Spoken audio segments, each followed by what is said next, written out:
नमस्कार, मैं हूँ रीत चौधरी और आप देख रहे हैं रियलिटी विथ रीत। रियलिटी विथ रीत के आज के खास एपिसोड में हमारे साथ जुड़ने जा रहे हैं डॉक्टर विजय गोयल जी, जिनके साथ आज हम एस्ट्रोलॉजी से जुड़े विभिन्न बिंदुओं पर चर्चा करने वाले हैं। आपको बता दूं, डॉक्टर विजय गोयल जी एक मशहूर एस्ट्रोलॉजर और वास्तु एक्सपर्ट हैं। विजय जी, बहुत बहुत स्वागत है आपका रियलिटी विथ रीत के इस खास एपिसोड में। नमस्ते और आपका बहुत बहुत धन्यवाद इस शो में बुलाने के लिए। उम्मीद करती हूँ कि आज के इस एपिसोड के माध्यम से आपसे बहुत सारी जानकारियाँ प्राप्त करने का हमें मौका मिलेगा। जरूर, मैं भी यही चाहता हूँ कि ये शो जो है बहुत स्पेसिफिक हो, लोगों का ज्ञानवर्धन इससे हो। देखिए, सबसे पहले सवाल की तरफ अगर मैं जाऊँ तो जो सबसे पहली बात जो मेरे जहन में आती है वो ये आती है कि एस्ट्रोलॉजी और न्यूमरोलॉजी में आपस में कितनी रेलेवेंस है। एस्ट्रोलॉजी और न्यूमरोलॉजी ये दोनों बिल्कुल अलग अलग मॉडलिटीज़ हैं। एस्ट्रोलॉजी के अंदर जो हमें बेसिक डिटेल्स चाहिए होती हैं उसमें date of birth, time of birth और प्लेस ऑफ बर्थ चाहिए होता है। इस तीनों के माध्यम से कुंडली का निर्माण होता है या हॉरोस्कोप हम बोलते हैं उसको। और उसमें जो एक्चुअल में जो ग्रह अभी चल रहे हैं या उस पर्टिकुलर डेट, टाइम और प्लेस में जो ग्रह चल रहे थे उसकी कैलकुलेशन से वो ग्रह योजना उसमें आती है। तो वहाँ पे एग्जैक्ट प्लैनेटरी कैलकुलेशंस हो रही है और उसके अनुसार वहाँ भविष्यवाणी हो रही है। तो वो तो बिल्कुल अलग एरिना हो गया। लेकिन जब हम न्यूमरोलॉजी की बात करते हैं तो यहाँ हम केवल डेट ऑफ बर्थ की बात कर रहे हैं और डेट ऑफ बर्थ से केवल नंबर्स जो आ रहे हैं उस नंबर्स के आधार पे जो हमने प्लैनेट्स को सिंक कर रखा है, हर एक नंबर का एक प्लैनेट है, उसके अनुसार उसके बारे में बताया जाता है। तो यहाँ न्यूमरोलॉजी जो है बहुत ही आसान तरीका है, वहीं एस्ट्रोलॉजी जो है बहुत थोड़ा सा कॉम्प्लेक्स तरीका है, ये कह सकते हैं। तो जो हम मूलांक और भाग्यांक की बातें हम जनरली करते हैं, जो डेट ऑफ बर्थ, मैं चाहूँगी व्यूअर्स को आप थोड़ा सा हिंट भी दे दें कि मूलांक एंड भाग्यांक एग्जैक्टली क्या होता है, और अगर मूलांक और भाग्यांक एक दूसरे के एनिमी नंबर्स आ जाए तो इसका क्या इम्पैक्ट होता है। सबसे पहले तो हम नंबर्स की बात कर लें कि नंबर्स जो है 1 से 9 नंबर होते हैं और 1 से 9 नंबर के लिए हमने 9 प्लैनेट उसके साथ जोड़े गए हैं। तो 1 नंबर के लिए सूर्य, 2 नंबर के लिए चंद्रमा, 3 नंबर के लिए बृहस्पति, 4 नंबर के लिए राहु, 5 नंबर के लिए बुध, 6 नंबर के लिए शुक्र, 7 नंबर के लिए केतु, 8 नंबर के लिए शनि और 9 नंबर के लिए मंगल। ये हमारा एक फिक्स स्टैंडर्ड है और इसी को माना जाता है। इसमें एक और बात जो मैं अपनी तरफ से ऐड कर रहा हूँ कि जो 1, 2, 3, ये जो पहले 3 नंबर जो हैं, सूर्य, चंद्रमा, बृहस्पति, ये सात्विक नंबर हम लोग बोलते हैं। अच्छा। और फिर इसके बाद जो है 4 नंबर को हम बोलते हैं गेट, कि एक रिल्म्स से दूसरे रिल्म्स के अंदर हम प्रवेश कर रहे हैं। तो वो है राहु जो है एक गेट है, दरवाजा है ना। और फिर 5 और 6 जो नंबर है ये राजसिक नंबर्स हैं। फिर केतु फिर एक गेट है, दरवाजा है, जो उससे दूसरे आप कमरे में शिफ्ट कर रहे हो। और फिर उसके बाद वो 7 नंबर हो गया। फिर 8 और 9 नंबर जो है वो तामसिक नंबर्स है। तो ये 3 कैटेगराइज ये मैंने कर रखी है। इसमें भी जो पहले 3 जो सात्विक नंबर्स हैं ये चेतना की स्थिति को इंडिकेट करते हैं और जो राजसिक नंबर्स हैं वो आपके कम्युनिकेशन और प्रेजेंटेशन, संसार में आपका कैसा व्यवहार है उसको रिप्रेजेंट करते हैं। और जो तामसिक नंबर्स हैं जो 8 और 9 नंबर है, हम उसमें केतु भी ले सकते हैं क्योंकि गेट को हम उसमें शामिल कर सकते हैं।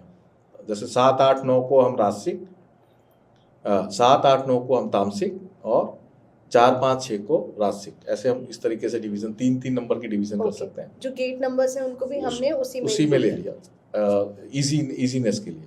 तो जो लास्ट के जो 3 नंबर हैं वो बेसिकली हमारा एक्यूमुलेशन और एक्विजिशन पावर, हम कितनी ओनरशिप रखते हैं उसको इंडिकेट करते हैं। तो चेतना जगत, फिर आपका व्यवहार जगत और फिर आपका ओनरशिप का जगत, ऐसे ये 3 डिवीज़न में ये नंबर्स डिवाइड किए हैं। तो ये न्यूमरोलॉजी का डिवीज़न है।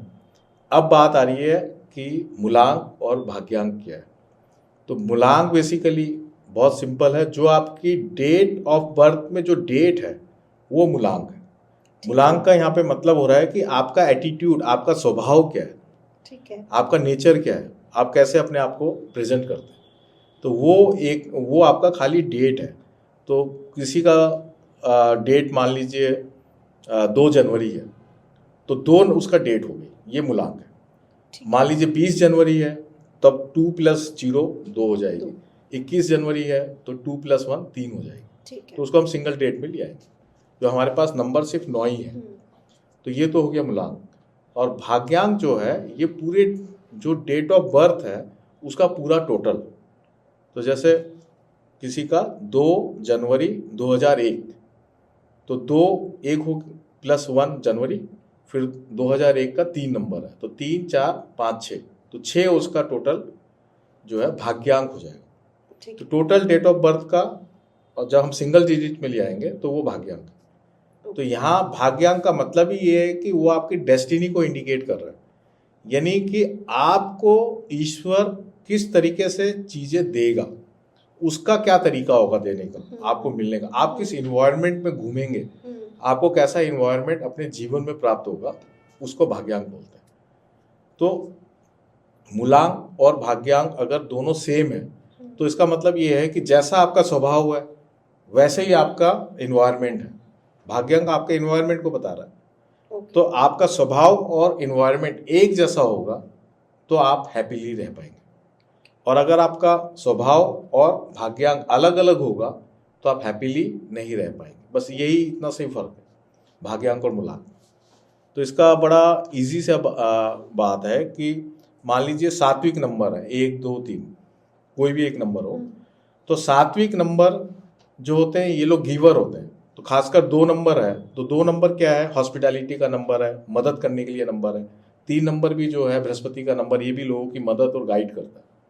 ठीक है, अब ये गाइडिंग नंबर को अगर अब हॉस्टाइल इन्वायरमेंट मिल जाए, है ना, जैसे मान लीजिए युद्ध का इन्वायरमेंट मिल जाए, 3 नंबर को युद्ध का इन्वायरमेंट मिल जाए, यानी युद्ध का कौन सा इन्वायरमेंट है, 9 नंबर पावर मंगल, तो वो बिल्कुल हॉस्टाइल हो जाएगा उसके लिए। वो तो खुद तो ठंडे स्वभाव का है और उसको बिठा दिया है युद्ध वाले एरिया में, तो वो उसके लिए हॉस्टाइल हो जाएगा, वो अपने आप को मैच नहीं कर पाएगा।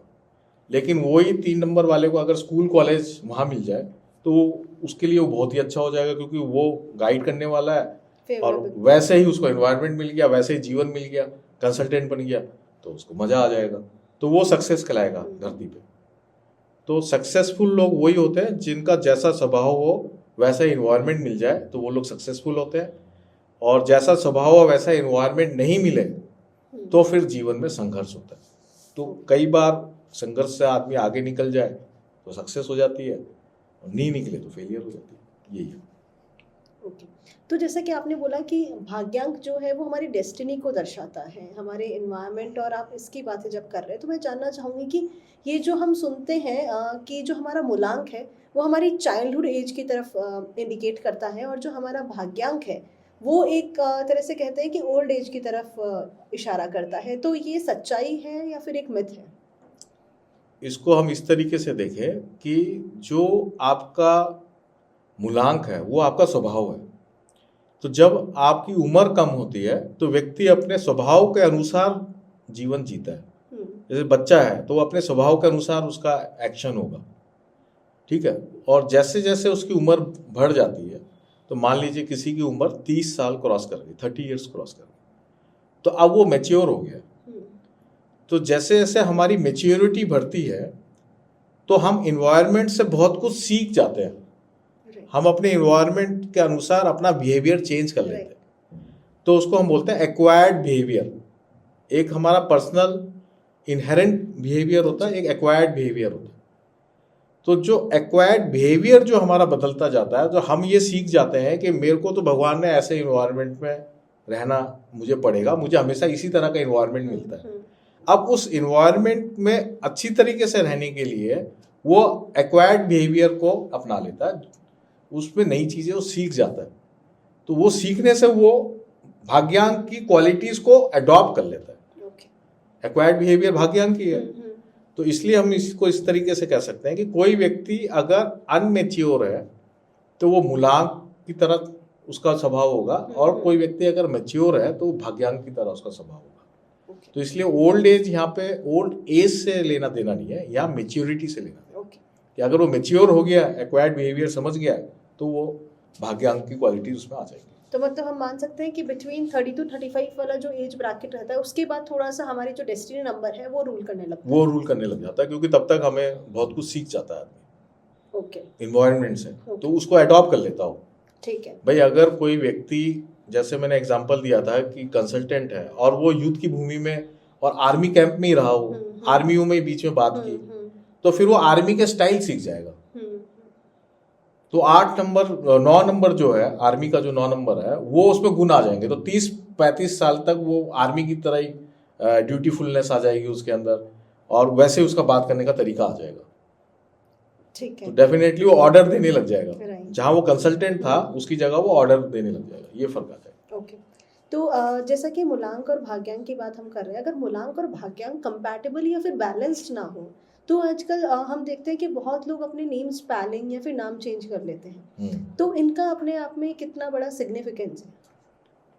देखिए, नेम एक ऐसा शब्द है जो हमें अपने माता पिता द्वारा मिलता है या अपने परिवार से मिलता है, ऐसे कहिए, है ना, और उसमें चेंज संभव है।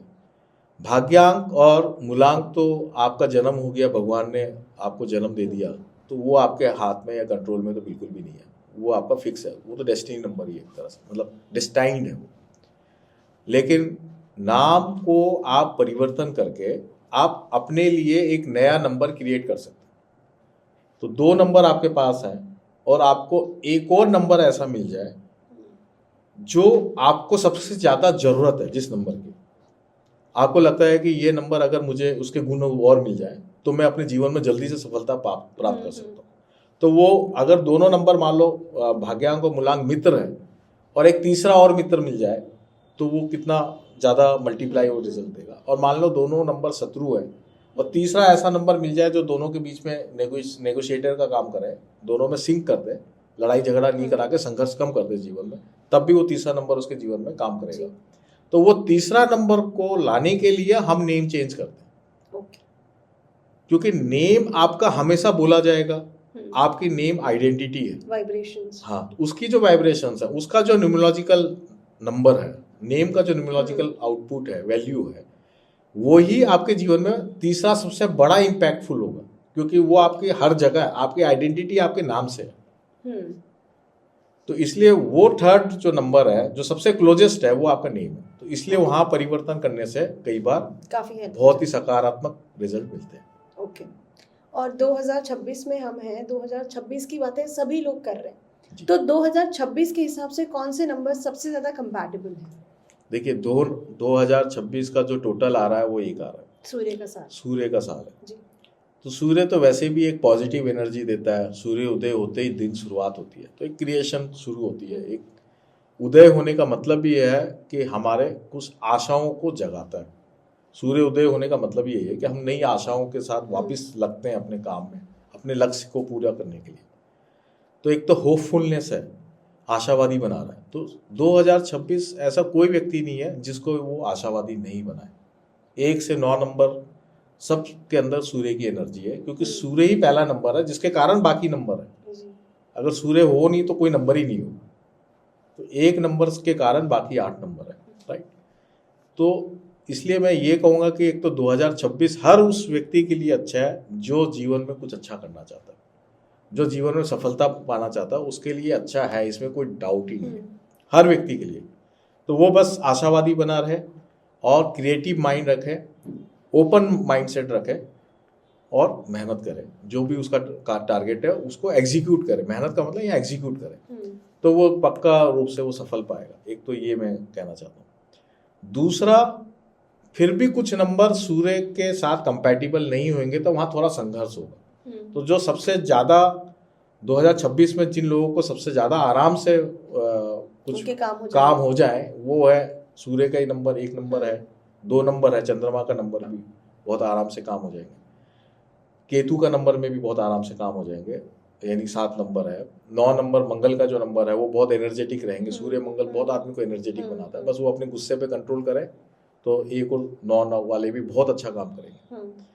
ये इवन 3 नंबर जो है, जो कंसल्टेंसी का नंबर है, 1 और 3 भी बहुत अच्छा काम करेंगे, लेकिन ये हम्बल रहे। 3 नंबर वाले अगर हम्बल रहेंगे तो ये बहुत अच्छा काम करेंगे।